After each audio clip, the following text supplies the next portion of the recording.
जरे जरे में है झांकी भगवान की, किसी सूझ वाली आंख ने पहचान की।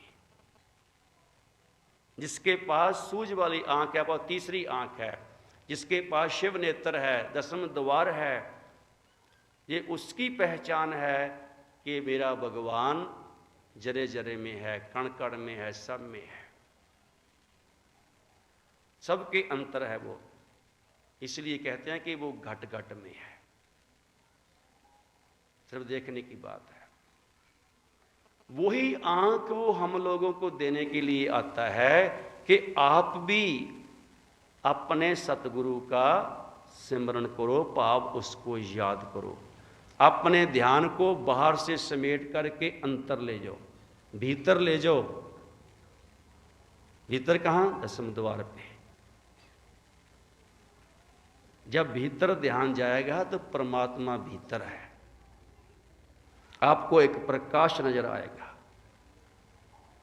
उस प्रकाश में से आपको किसी भी पहले आए हुए जो कर्म कमा के चले गए महापुरुष, उनके भी दर्शन हो सकते हैं।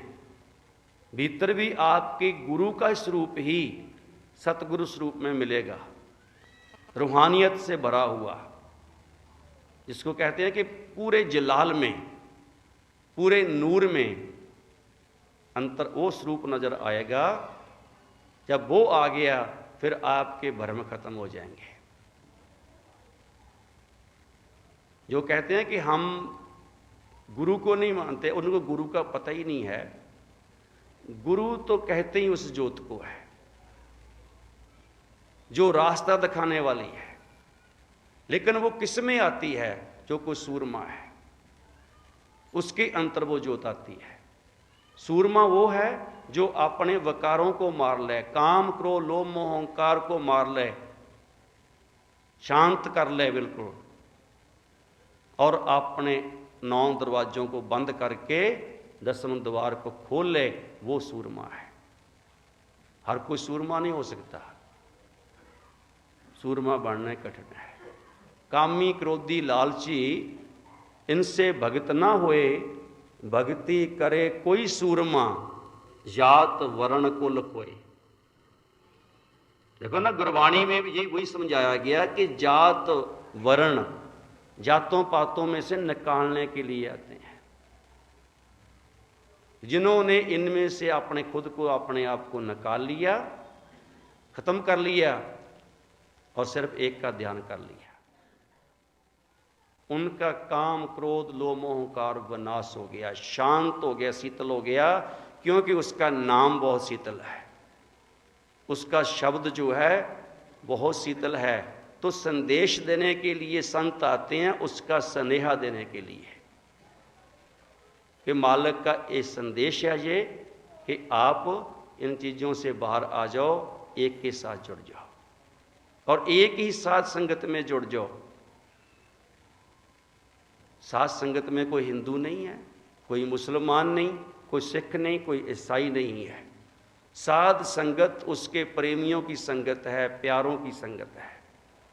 कोई बाहर से बंदा पूछे अब आकर के कि भाई ये बंदे कौन हैं, क्या कर रहे हैं, यहाँ कौन बैठा अंदर, सियाना सूझवान मनुख ये जवाब देगा कि भाई परमात्मा का नाम जपा जा रहा, उसकी वडियाई हो रही है, इसके अंतर प्रभु के प्यारे बैठे हैं।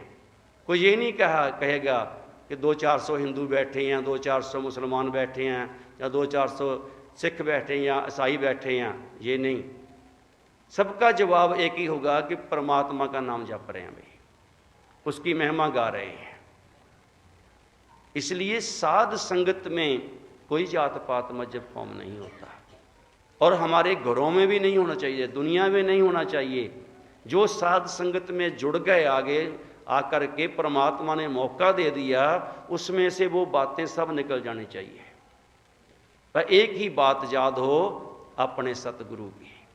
जब वो अवस्था जीव के अंदर पैदा होती है, उसको राम में और कृष्ण में, नानक और गोविंद में अंतर नजर नहीं आता। वो अलग बात है। सतयुग में जो जितनी ताकत चाहिए थी परमात्मा ने अपने पुत्रों के पास उतनी भेज दी धरती पे संसार का भला करने के लिए। और द्वापर में त्रेता में जितनी चाहिए थी उस हिसाब से उसने भरपूर करके भेज दिया। कलयुग में जितनी चाहिए थी उस हिसाब से गुरु नानक धरती पे आ गए। पर ये नहीं है कि वो कलयुग में आए हैं। जिसको नानक कहा गया है वो तो निरंकार है। भाव जिसको राम कहा गया वो तो जरे जरे में रमा हुआ है सब में। ये फर्क हमारे मनों का हो सकता है, परमात्मा का फर्क नहीं है। ये हमने एक शब्द में लिखा, मंदिर अंदर गुरु नानक देखा, गुरु द्वारे राम, प्रभु प्यारे एक भये हैं, मन मुख ना सके पहचान। मंदिर के अंदर गुरु नानक के दर्शन किए।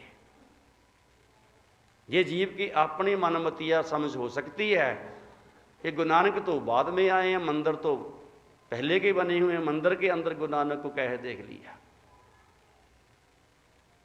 और गुरुद्वारे राम, गुरुद्वारे तो अब बने हैं, राम तो पता नहीं कब की आके चले गए। जिस राम की हम बात करते हैं वो तो निरंकार रूपी राम है, वो कहां नहीं है।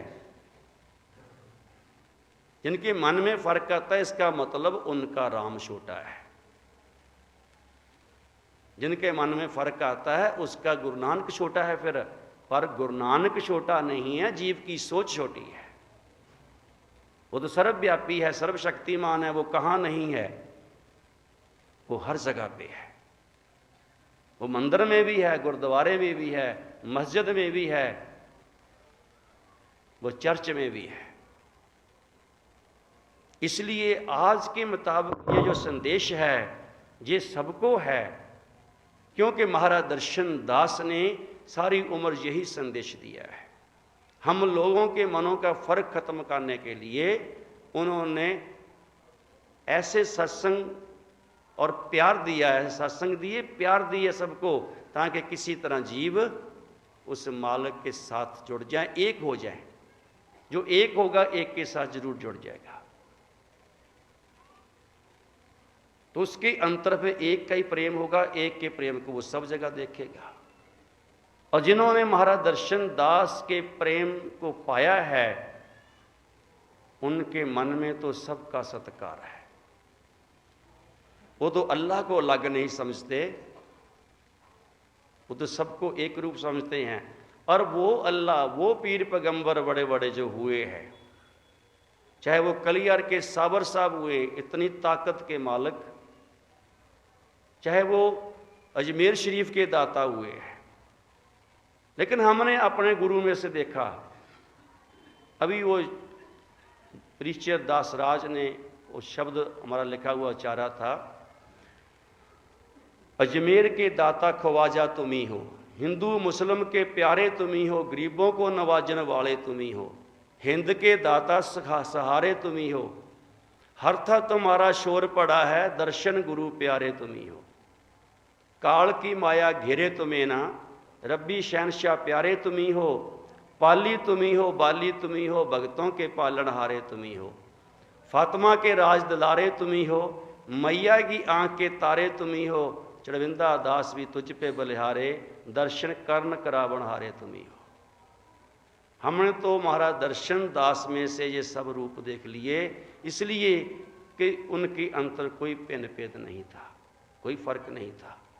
तो जो उसकी आवाज आई अंतर से, हमने वो बयान कर दिया कि सब कुछ ही वो है।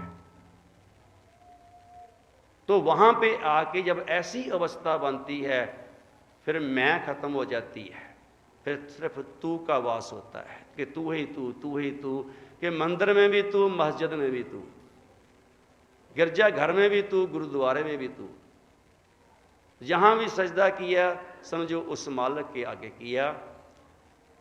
और हर बच्चे में, हर गरीब में, अमीर में, सब में एक जोत नजर आती।